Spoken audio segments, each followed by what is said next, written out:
Press के हमारे मित्रों, आप सबका मैं यहाँ दिल से बहुत बहुत स्वागत करता हूँ। एक साल हुए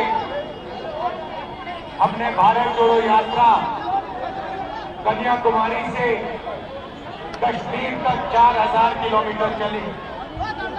समुद्र के तट से हम शुरू हुए, हिमालय की बर्फों तक हमारी यात्रा गई और यात्रा के अंदर से एक नारा आया, एक व्यक्ति आया दौड़ता हुआ, जैसे ये भीड़ है, उस भीड़ में से एक व्यक्ति आया दौड़ता हुआ, मेरे सामने खड़ा होकर ऐसे कहता है, राहुल जी मैं जानता हूं आप क्या कर रहे हो, मैं जानता हूं आप क्या कर रहे हो। मैंने पूछा भैया बताओ मैं क्या कर रहा हूं। कहता है राहुल जी आप नफरत के बाजार में मोहब्बत की दुकान खोलने निकले हो।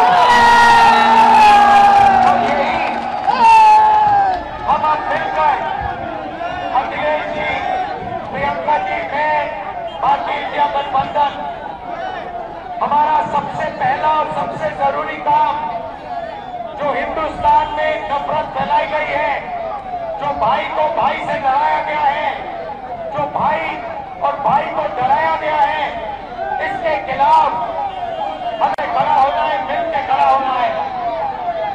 और ये देश जो है ये नफरत का नहीं है, ये मोहब्बत का देश है। सही बात है, मोहब्बत का देश है या नफरत का देश है? मोहब्बत का देश है ना बोलना ना। तो पहली लड़ाई नफरत को खत्म करने की लड़ाई है। मैं आपसे पूछता हूं, नफरत को नफरत से काटा जाता है? नहीं, नफरत को सिर्फ मोहब्बत काट सकती है। सही बात? नफरत को किस चीज से काटा जाता है? सुना नहीं मैंने?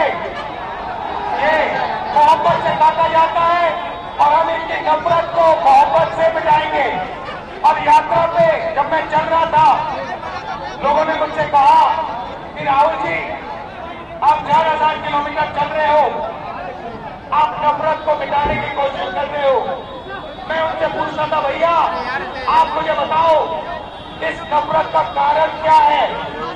मुझे कहते थे राहुल जी इस नफरत का सबसे बड़ा कारण है कि हिंदुस्तान में अन्याय फैल रहा है, गरीबों को अन्याय, किसानों के खिलाफ अन्याय, मजदूरों के खिलाफ अन्याय, महिलाओं के खिलाफ अन्याय। अगर आप गरीब हो आपके साथ 24 घंटा इस देश में अन्याय होगा। तो नफरत का कारण अन्याय है और इसीलिए हमने भारत जोड़ो यात्रा में अन्याय शब्द जोड़ दिया है। अब यहां भीड़ से मैं पूछना चाहता हूं, इस देश में पिछड़े वर्ग के कितने लोग हैं? कितने हैं? 50%। 50%। इस देश में दलित वर्ग के कितने लोग हैं? 15%। इस देश में माइनॉरिटी सारी की सारी मिला दो, मुसलमान, सिख, ईसाई कितने, जैन कितने हैं? 15%। 50 और 15 कितना हुआ? 65 और 15 कितना हुआ? 8% आदिवासी जोड़ दो, कितना हुआ? कितना हुआ? 85। अब आप हिंदुस्तान की सबसे बड़ी कंपनियों की लिस्ट निकालो, उनके मालिकों की लिस्ट निकालो और आपको दिखेगा कि 88% में से एक मालिक नहीं है आपका। आप फिर सीनियर कंपनी की मैनेजमेंट की लिस्ट निकालो, उसमें दिखेगा 88% से एक सीनियर मैनेजमेंट में आपका नहीं है। फिर मीडिया में जाओ, मीडिया की कंपनी के मालिकों की लिस्ट निकालो, पता लगेगा 88% का एक भी मीडिया का मालिक नहीं, एक भी मीडिया में मालिक नहीं। मीडिया के बड़े बड़े पत्रकारों की लिस्ट निकालो, 88% का एक वहां पे नहीं मिलेगा। प्राइवेट अस्पतालों की लिस्ट निकालो, वहां नहीं मिलेगा। प्राइवेट कॉलेज यूनिवर्सिटी की लिस्ट निकालो, वहां नहीं मिलेगा। तो आप लोग हो कहां? आपके लोग हैं कहां? मैं बताता हूं। आपके लोग मनरेगा की लिस्ट में होंगे, आपके लोग कॉन्ट्रैक्ट लेबर की लिस्ट में होंगे, आपके लोग मजदूरी करते हैं। यही हमें बदलना है, यही न्याय, सामाजिक न्याय का मतलब है।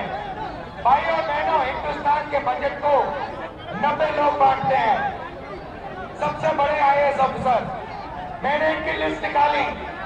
90 में से 3 पिछड़े वर्ग के हैं, 3 दलित वर्ग के हैं, 1 आदिवासी वर्ग का है।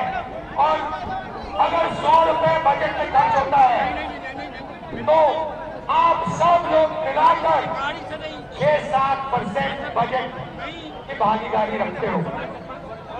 तो सच्चाई है कि हिंदुस्तान में लंबे लंबे भाषण चलते हैं, मगर जो गरीब लोग हैं, पिछड़े लोग हैं, दलित हैं, माइनॉरिटी के लोग हैं, आदिवासी लोग हैं, उनकी इस देश में भागीदारी है ही नहीं।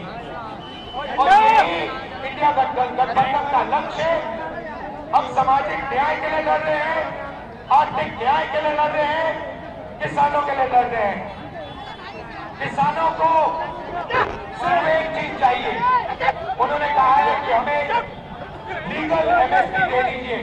करेंट सरकार कहती है कि हम आपको लीगल एमएसपी नहीं देंगे, लीगल एमएसपी आपको नहीं मिलेगी। इंडिया गठबंधन ने, कांग्रेस पार्टी ने कहा है जैसे ही हमारी सरकार आई, हिंदुस्तान के किसानों को हम लीगल एमएसपी दिलवा देंगे, 1 मिनट नहीं लगेगा।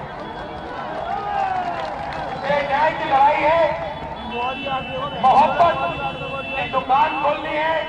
और मैं अखिलेश जी को, समाजवादी पार्टी के सब कार्यकर्ताओं को, कांग्रेस पार्टी की लीडर्स को, कांग्रेस पार्टी के कार्यकर्ताओं को, सबको बधाई देता हूं। और हम मिलकर लड़ रहे हैं और यहां हमारी जीत होगी। धन्यवाद। जय हिंद। नमस्कार।